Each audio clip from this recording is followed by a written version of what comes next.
ചെട്ടികുളങ്ങര കുംഭഭരണിയുമായി ബന്ധപ്പെട്ട വീടുകളിൽ നടന്നുവരുന്ന അനുഷ്ഠാന കലയായ കുത്തിയോട്ടം ഞായറാഴ്ച സമാപിക്കും. തിങ്കളാഴ്ച വിശ്രമ ദിനമാണ്. ചൊവ്വാഴ്ച രാവിലെ കുത്തിയോട്ട ഘോഷയാത്ര വീടുകളിൽ നിന്നും ക്ഷേത്രത്തിലേക്ക് പുറപ്പെടും.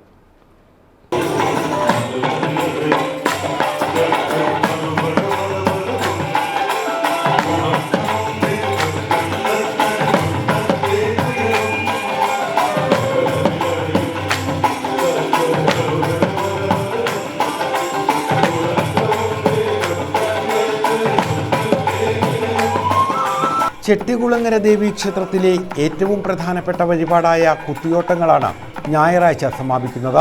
വഴിപാടുകാരുടെ ഗൃഹങ്ങളിൽ ശിവരാത്രി നാളിലാണ് കുത്തിയോട്ട ചടങ്ങുകൾ ആരംഭിച്ചത്. പ്രത്യേകം തയ്യാറാക്കിയ മണ്ഡപത്തിൽ ദേവിയെ പത്മമിട്ട് പീഠമിട്ട് ആവാഹിച്ചിരുത്തി വാളും പൂജ ചെയ്ത് ഗണപതിയൊരുക്ക് നടത്തി രാശിയെ പ്രതിദാനം ചെയ്ത് വിളക്കുകൾ സ്ഥാപിച്ച് വിളക്കുകൾ തെളിച്ച ശേഷമാണ് കുത്തിയോട്ട ചടങ്ങുകൾക്ക് തുടക്കം കുറിച്ചത്. തുടർന്ന് കുത്തിയോട്ട കുട്ടികളെ കൈകൾ പിടിച്ച് ചുവടുകൾ പരിശീലിപ്പിച്ചു.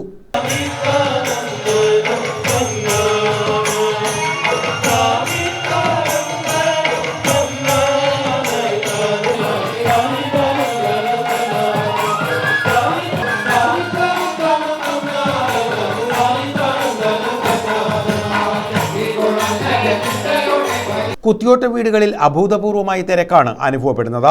14 കുത്തിയോട്ടങ്ങളാണ് ഇത്തവണയുള്ളത്. രേവതി നാളിലെ പൊലിവു ചടങ്ങുകൾക്ക് ശേഷം വീടുകളിൽ നടന്നുവരുന്ന കുത്തിയോട്ട ചടങ്ങുകൾ പൂർത്തിയാകും. അശ്വതി നാളിൽ വിശ്രമമാണ്. ഭരണി നാളിൽ പുലർച്ചെ കുട്ടികളെ കുളിപ്പിച്ച് ബന്ധുജനങ്ങൾക്കും ഗുരുനാഥന്മാർക്കും ദക്ഷിണ നൽകി മുഖത്ത് ചുട്ടികുത്തി കൈകളിൽ കാപ്പണിയിച്ച് കഴുത്തിൽ മണിമാലകളിട്ട് വാഴയില വാട്ടിയുടിപ്പിച്ച് കിന്നരിത്തുപ്പികൾ അണിയിച്ച് കയ്യിൽ അടയ്ക്ക കുത്തിയ കത്തിയുമായി കുത്തിയോട്ടപ്പാട്ടിന്റെയും താലപ്പൊലികളുടെയും വായ്ക്കുരവകളുടെയും വാദ്യമേളകളുടെയും അകമ്പടിയോടെ ക്ഷേത്രത്തിലേക്ക് പുറപ്പെടും. ക്ഷേത്രത്തിലെത്തി ദർശനം നടത്തിയ ശേഷം ചൂരൽ മുറിയിൽ ചടങ്ങുകൾ പൂർത്തീകരിച്ച് ചൂരലൂരി ദേവിക്ക് സമർപ്പിച്ച ശേഷമാണ് കുത്തിയോട്ട ചടങ്ങുകൾ പൂർത്തിയാകുന്നത്.